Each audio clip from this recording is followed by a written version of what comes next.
আজকে বানাবো অরহর ডাল।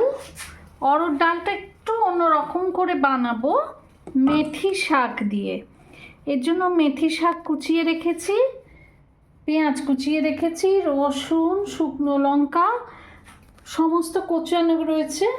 আর মেথি আর তুয়ের ডালটা বা অরহর ডালটা আমরা নুন হলুদ দিয়ে সেদ্ধ করে রেখেছি। এইবার আমরা প্রেসার কুকারে একটু ঘি দেব, দিয়ে একটা ছক দেব। প্রেসার কুকারে আমরা 2 চামচ ঘি দিয়েছি, একটু ঘিটা এতে বেশি লাগে, খেতে ভালো হয় তাহলে। দিয়ে এতে দিয়ে নেব, প্রথম দেব অল্প গোটা জিরে। এইটা কিন্তু দুবারে ছক দেয়, কিন্তু আমি একটু শর্টকাটেই করব, একবারেই ছক দেব। জিরে দিলাম,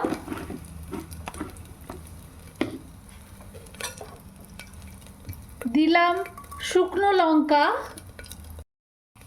এইবার অল্প সর্ষে দিলাম।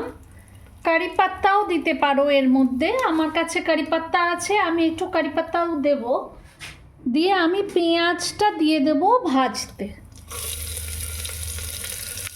পেঁয়াজটা দিয়ে দিলাম ভাজতে। পেঁয়াজটা দিচ্ছি, সঙ্গে দেব কুচো করে কাটা রসুনটা। পেঁয়াজ রসুন সমস্ত ভাজতে দিলাম ঘিয়ের মধ্যে। এটা গোল্ডেন ব্রাউন করে ভেজে নেব, আর একটা খুব সুন্দর গন্ধ বেরোবে এটার থেকে। এইবার এতে দিয়ে দেব খানিকটা কারি পাত্তা।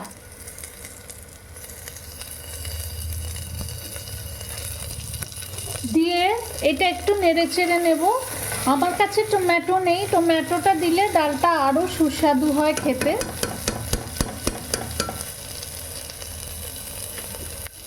এইবার কুচো করে রাখা মেথি শাকটা আমরা এর মধ্যে দিয়ে দেব, দিয়ে ভালো করে ভেজে নেব। ভালো করে মেথি শাকটা ভাজা হলে আমরা এভারেস্টের কোরিয়ান্ডার পাউডার অল্প একটু ঢেলে দেব এর মধ্যে। কোরিয়ান্ডার পাউডারটা সঙ্গে জিরে পাউডারও দেয়া যায়, আমার কাছে জিরে পাউডার নেই তাই আমি দিইনি। এবার এটা নেড়ে ছেড়ে নিয়ে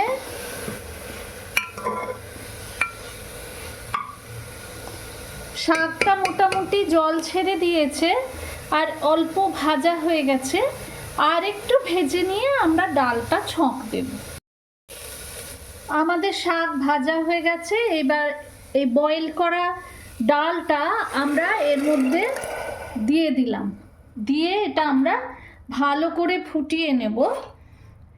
এইবার দেব এতে একটা তেজপাতা আর কুচো করে কাটা কাঁচা লঙ্কা। আমাদের ডালটা ছক দেওয়া, এটা ফুটবে এবার ভালো করে, কিছু কুচো কাঁচা লঙ্কা দেওয়া হয়েছে। ফুটলে তারপরে আমরা এটা নামিয়ে নেব। ঘিতেই ছক দিয়েছি যেহেতু, আলাদা ঘি দেব না। যারা মিষ্টি খাও তারা অল্প মিষ্টি দিয়ে ডালটা রান্না করবে। ব্যাস, আমাদের তুয়ের ডাল উইথ মেথি শাক বা অরহর ডাল উইথ মেথি শাক একেবারে রেডি। যারা মিষ্টি খাও মিষ্টি দিয়ে নেবে, ওপর দিয়ে যারা ঘি খেতে চাও, আরও ঘি খেতে পারো, তারা একটু ঘি আরও দিয়ে নিতে পারো।